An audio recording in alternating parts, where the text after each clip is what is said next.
Construídos após a Segunda Guerra Mundial, muitos ainda são usados. Alguns são atrações turísticas, outros estão abandonados. Hoje falaremos dos maiores e mais impressionantes bunkers do mundo. Começaremos com o Bunker Nuzula, que foi base do exército americano. Talvez o conheça, pois é usado por cineastas de Hollywood. Embora desativado, cenas de filmes como Stargate, Terminator e Interstellar foram filmadas lá. Por isso, é o bunker mais famoso dos ICESA e sua localização não é segredo. NORAD, o Comando de Defesa Aeroespacial da América do Norte. A construção deste bunker começou na década de 1960, em resposta aos avanços do programa espacial da URSS e seu primeiro míssil intercontinental. A montanha Cheyenne, no Colorado, foi escolhida devido à baixa atividade tectônica ou terremotos na área. O Colorado está próximo ao centro geográfico do Zeuá, sendo estrategicamente importante. A instalação foi criada como refúgio para altos funcionários caso a URSS lançasse mísseis nucleares no Zesila. Curiosamente, EU e Canadá dividiram os custos do bunker. Ajustando para hoje, custou cerca de 18 bilhões de dólares. Para funcionar, após um ataque, era necessário um grande complexo. A construção durou 5 anos, de 1961 a 1966.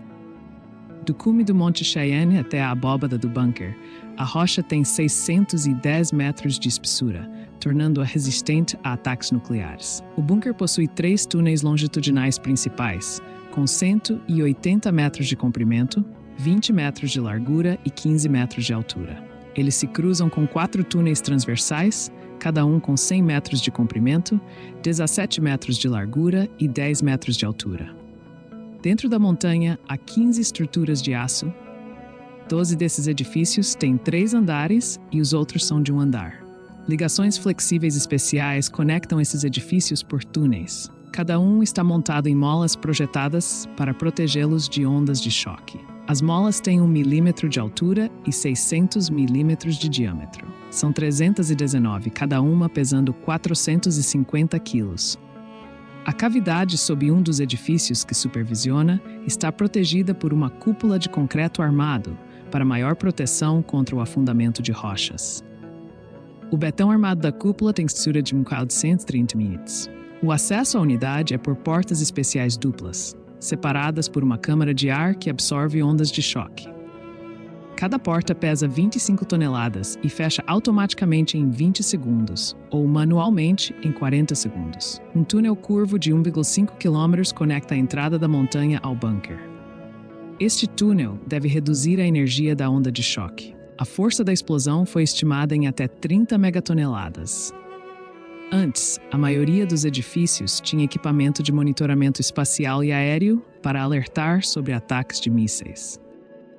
O equipamento foi melhorado e atualizado continuamente. Para a energia, opera de forma independente com 6 geradores a diesel. O bunker também possui tanques de água com capacidade total de 6.000 metros cúbicos e alimentos para um mês. Além disso, há um hospital, farmácia, cantina, 2 ginásios com saunas, cabeleireiro, cafeteria e uma capela para todas as religiões. Durante a Guerra Fria, 1.000 pessoas ficaram no bunker. O complexo NORAD esteve ativo por 30 anos, até a dissolução da União Soviética. O último alerta parcial foi em 11 de setembro de 2001. A maior parte do equipamento foi para a base da Força Aérea de Peterson, no Colorado.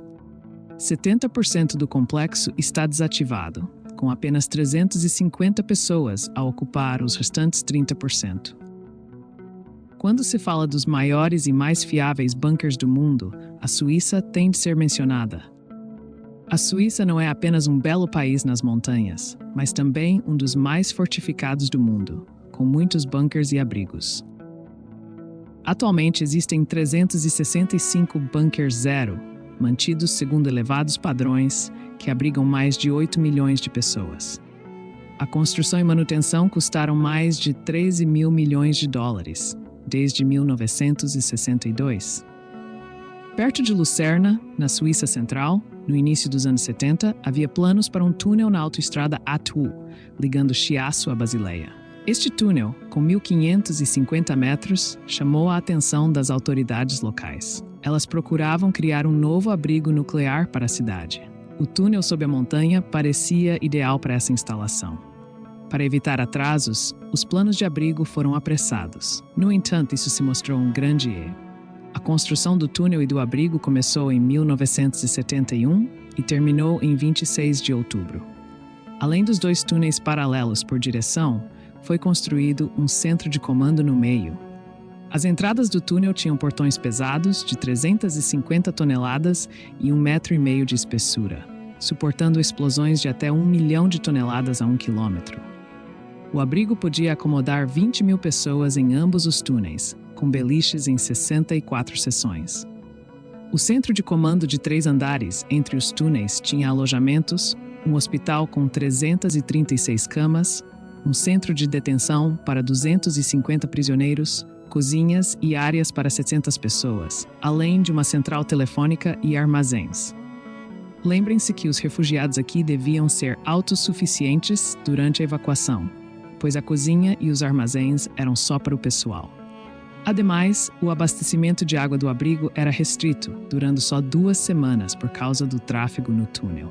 A perfuração completa ocorreu apenas uma vez, em 1987. Dias após o exercício, ficou claro que o abrigo era mal projetado. O fechamento dos portões levava 24 horas, tornando impossível distribuir rapidamente 20 camas. Além disso, faltavam suprimentos para os que estavam dentro. Nesse contexto, o abrigo no túnel de Sonnenberg foi adaptado para acomodar entre 10 e 17 pessoas. Após a Guerra Fria, devido aos altos custos de manutenção, considerou-se a descontaminação. Com a redução da ameaça nuclear em 2005, decidiu-se desmantelar parcialmente o abrigo. Os portões externos foram removidos, restando apenas o centro de comando, agora um abrigo para até 2.000 pessoas. Algumas partes do abrigo estão agora abertas ao público. Falemos agora do maior bunker construído nos tempos modernos. O complexo subterrâneo Vivos Europa One, na Alemanha, com 31 hectares, é conhecido como o maior e mais luxuoso. Este maciço bunker foi projetado para resistir a explosões nucleares e graves catástrofes naturais de alto nível. As instalações foram erguidas em 2015 pelo Grupo Vivos, uma empresa americana. Estão localizadas numa antiga base militar soviética em Rothenstein, Alemanha. Alguns detalhes gerais sobre o bunker são públicos. O local abrange cerca de 31 hectares com 23 mil metros quadrados. É uma área residencial subterrânea segura. Os túneis e salas subterrâneas se estendem por mais de 5 quilômetros. O abrigo comporta até 1 milhão de pessoas. As características exatas do vasto bunker não são claras. Dados recentes indicam que apartamentos subterrâneos duplos de luxo custam cerca de 2 milhões de dólares, enquanto um lugar em apartamentos semi-privados custa 38 milhões de dólares. O Vivos Europe One é um complexo de luxo com piscinas subterrâneas, cinemas, academias e bares. Milionários podem melhorar seus apartamentos com cozinhas e banheiros maiores. O Grupo Vivos diz que esta instalação suporta quase qualquer explosão nuclear próxima. Resiste a impacto direto de avião, ameaças biológicas e químicas, ondas de choque, terremotos, impulsos eletromagnéticos, inundações e mais. Com reservas de alimentos e sistemas autônomos de energia e água, os residentes podem sobreviver por pelo menos 1 ano sem problemas. Vamos para a China. Ali, uma cidade subterrânea começou a ser construída em 1969, durante a ameaça de guerra nuclear. Hoje abriga milhões de imigrantes em busca de uma vida melhor em Pequim. Cerca de 5% da população de Pequim vive no subsolo, mas mantém o otimismo. A vasta cidade subterrânea cobre 77 quilômetros quadrados sob as casas de Pequim. Construída em 1969 por ordem de Mao Zedong para se preparar para a guerra e ataques nucleares, abriga 1 milhão de chineses. Mais de 10 bunkers zero, interligados por túneis, foram construídos como abrigos antibombas para segurança. Os bunkers são enormes. No auge, tinham comodidades típicas, como instalações médicas, restaurantes, cinemas, fábricas e fazendas. Existem quase 90 entradas conhecidas, com rumores de mais. A maioria dos edifícios residenciais está próxima de entradas de túneis ocultos. Muitas entradas conhecidas estavam em lojas de áreas comerciais. É possível que edifícios governamentais tenham entradas secretas. Após a morte de Mao, Deng Xiaoping assumiu o poder e planejou tornar abrigos antibombas em negócios lucrativos. A Defesa Civil transformou os bunkers em albergues, supermercados, cinemas e pistas de patinação nos anos 1980. Em 1996, o governo exigiu que novos edifícios tivessem bunkers financeiramente viáveis. Isso levou à criação de mais bunkers comerciais subterrâneos. O governo acabou alugando esses espaços a empresas privadas que lucram com sua gestão. Quando a população subterrânea chegou a 1 milhão, foi chamada de Tribo dos Ratos. Em 2010, Pequim proibiu a habitação e o aluguel nesses bunkers. Mas sem alternativas, a população continua crescendo. Apesar da proibição, a ventilação é ruim, as paredes têm bolor e os duches e banheiros são compartilhados. Pessoas vivem em condições muito apertadas, dormem em beliches e cozinham em cozinhas compartilhadas. Apesar de haver esgotos, água corrente e eletricidade, a alta densidade populacional torna a vida no subsolo quase insuportável. Alguns moram debaixo da terra há décadas e até criaram filhos aqui. Muitos veem o bunker subterrâneo como uma fase temporária até conseguirem alugar um apartamento na superfície, com janelas e banheiro privativo. Viver no subsolo custa metade do preço da superfície. Um quarto típico tem 1,5 metro por 2 metros, abrigando muitas vezes uma família. Quartos maiores têm beliches para alugar individualmente. As autoridades municipais não se preocupam com a cidade subterrânea sob Pequim. Anos atrás, disseram que os abrigos não seriam mais usados para habitação por riscos de incêndio e inundação.